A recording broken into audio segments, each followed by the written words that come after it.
여러분 안녕하십니까? 뉴스투데이 강원입니다. 파란색 번호판을 달고 있는 수소 전기차.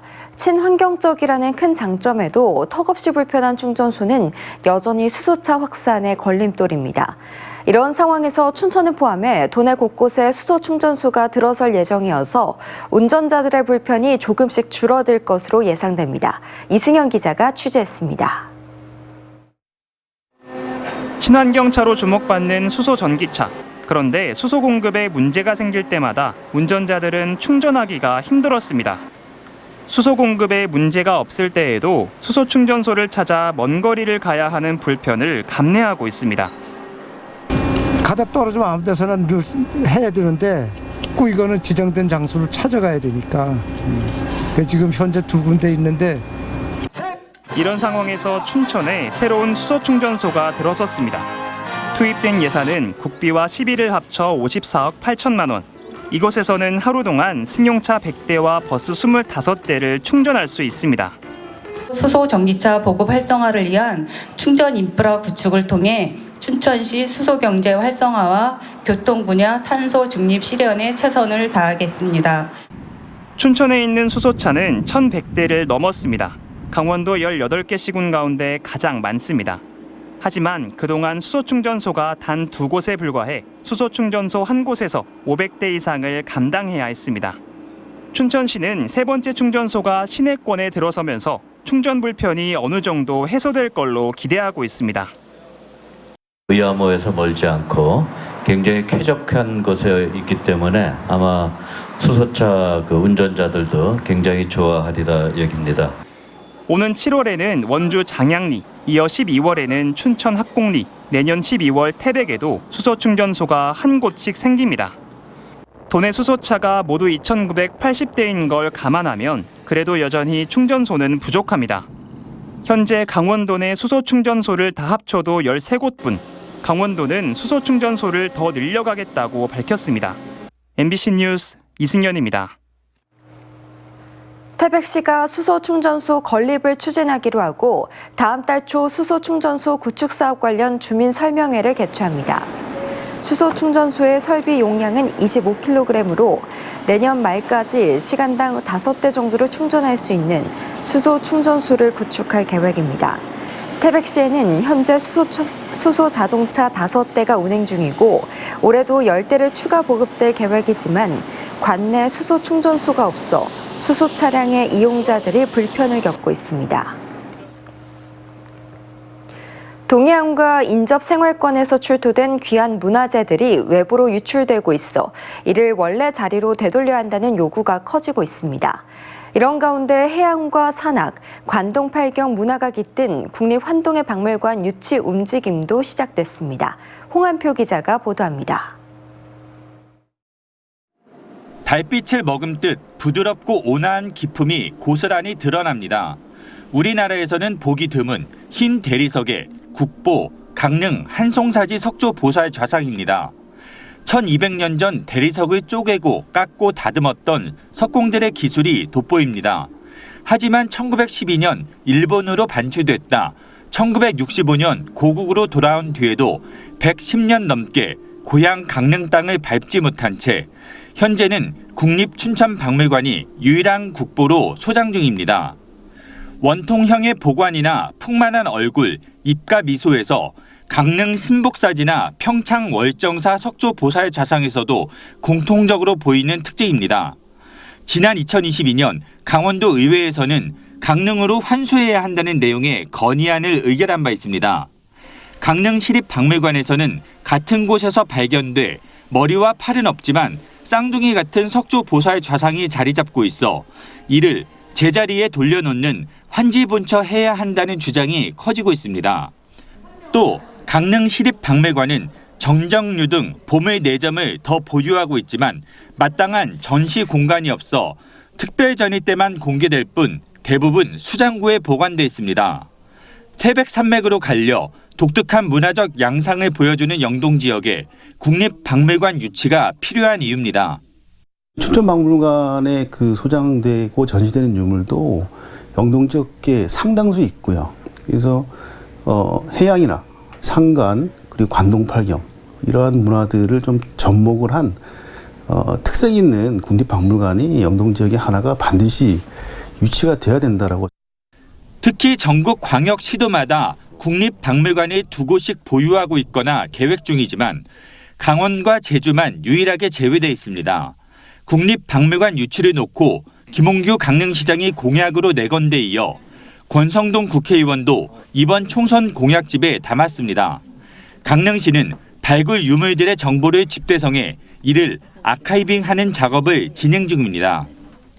저희가 이 공간이 꼭 필요하다라는 자료에 대한 준비를 지금 영동권 중심으로 그 기존에 연구되어 있던 자료들과 또 기존에 발굴되어 있던 유물들에 대해서 차분히 지금 자료 조사를 하고 있습니다.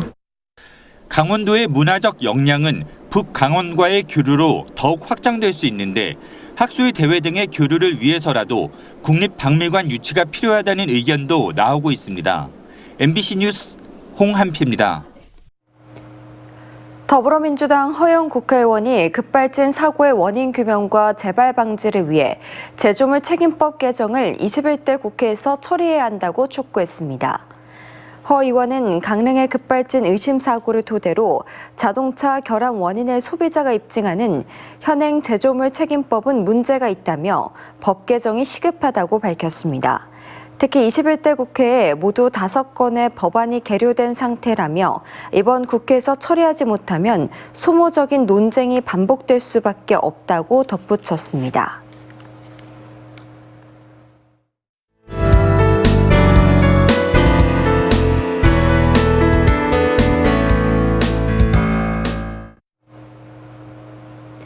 최근 카페처럼 쾌적한 공간에서 공부나 모임을 할 수 있도록 만든 스터디 카페가 많이 늘어났는데요.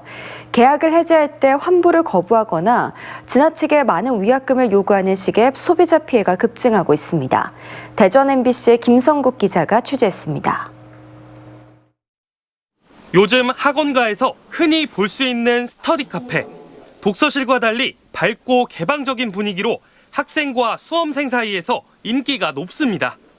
주로 월단위를 끊지만 장기 이용 학생들은 할인 혜택을 주어서 40~50% 정도는 장기로 이렇게 이용을 하고 있습니다. 이용자가 늘면서 덩달아 스터디 카페 관련 소비자 민원도 증가하고 있습니다. 일단 결제하면 환불해주지 않는 곳도 있고 중도에 해지하면 위약금을 지나치게 많이 요구하는 경우도 있습니다. 한 달 정도 지나서 제가 이용할 필요가 없어져서 환불을 요청을 드렸더니 환불은 당연히 불가하다. 실제로 최근 3년간 스터디 카페와 관련해 접수된 소비자 피해 174건 가운데 환불을 못 받거나 과도한 위약금을 요구한 경우가 85.6%를 차지했습니다. 스터디 카페에 대한 소비자 분쟁 해결 기준이 아직 없다 보니 업체마다 환불 규정도 제각각입니다. 한국소비자원은 계약 기간이 한 달을 넘으면 방문 판매 등에 관한 법률이 적용돼 업체에 환불의 의무가 있다고 설명했습니다.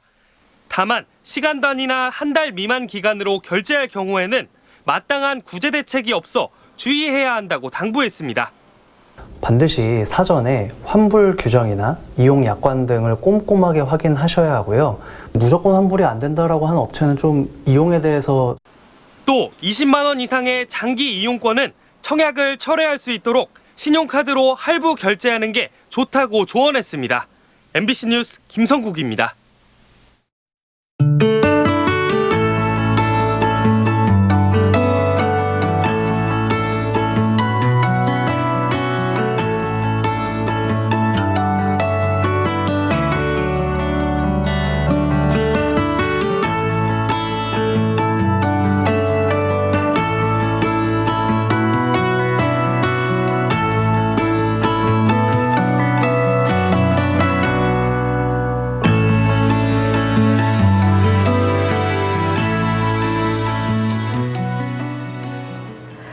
자투리 농지를 정비하도록 하는 농업진흥지역 해제가 본격적으로 추진됩니다. 농림축산식품부는 지난 25일 3헥타르 미만의 소규모 농업진흥지역의 정비 계획을 발표하고 자투리 농지를 주민복지시설이나 편의시설로 개발하도록 규제를 완화한다고 밝혔습니다. 이에 따라 농식품부는 오는 9일 강원도 권역의 지자체 농지 업무 담당자를 대상으로 설명회를 개최합니다. 각 지자체들이 오는 6월 말까지 지역별 자투리 농지의 개발 계획을 제출하면 타당성 검토를 거쳐 오는 10월 해제 여부가 결정됩니다. 올해 4월 강원도 제조기업들의 경영 실적이 소폭 개선됐습니다.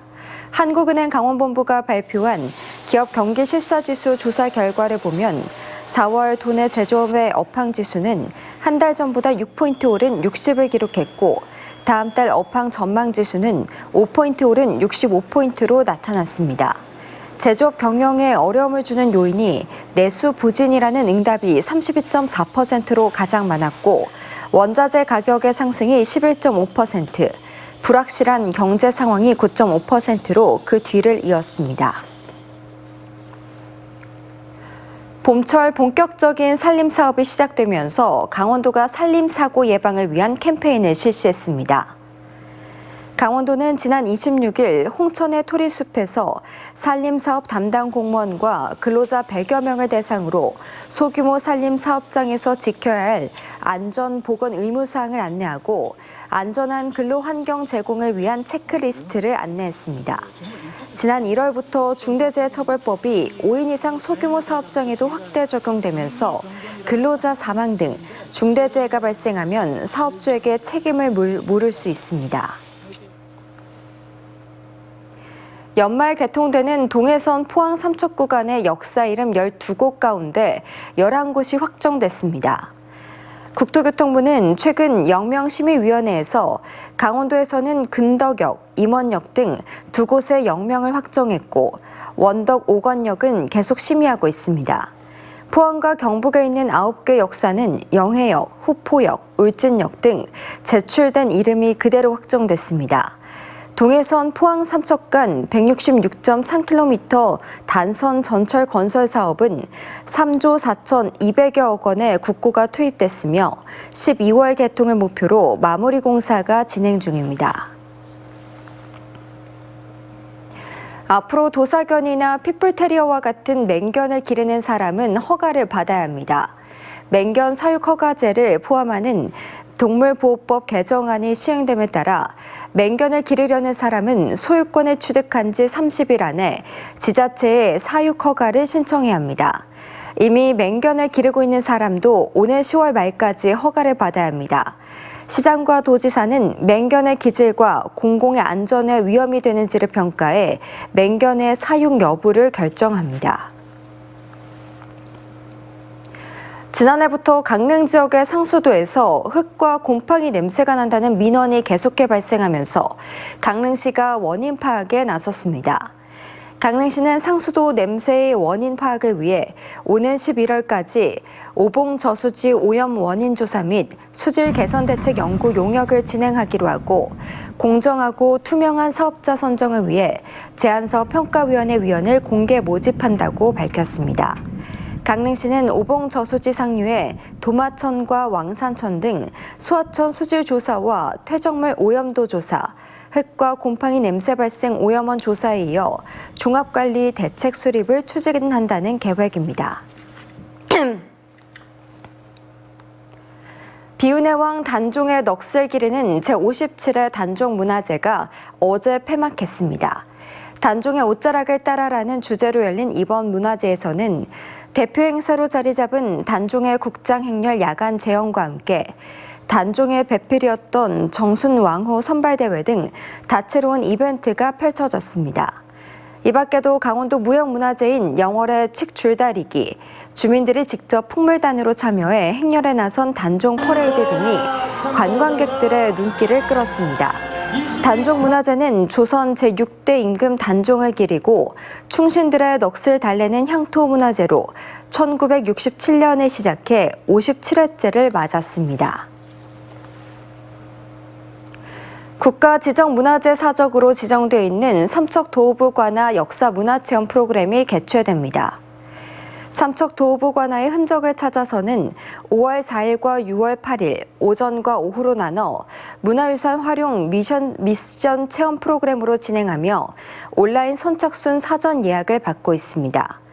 이와 함께 삼척도호부 관아에서 즐기는 한복과 전통문화체험은 5월 4일과 18일, 6월 8일 등 6번에 걸쳐 사전 신청 없이 누구나 참여가 가능합니다. 춘천시가 오는 6월 21일까지 안전사고가 우려되는 시설에서 집중 안전점검을 진행합니다. 점검 대상은 어린이 이용시설과 숙박시설 각각 10개소, 산사태 취약지역의 31개소 등 모든 87개소에 더해 주민생활 밀접시설입니다. 이상으로 뉴스를 마칩니다. 시청해주신 여러분 고맙습니다.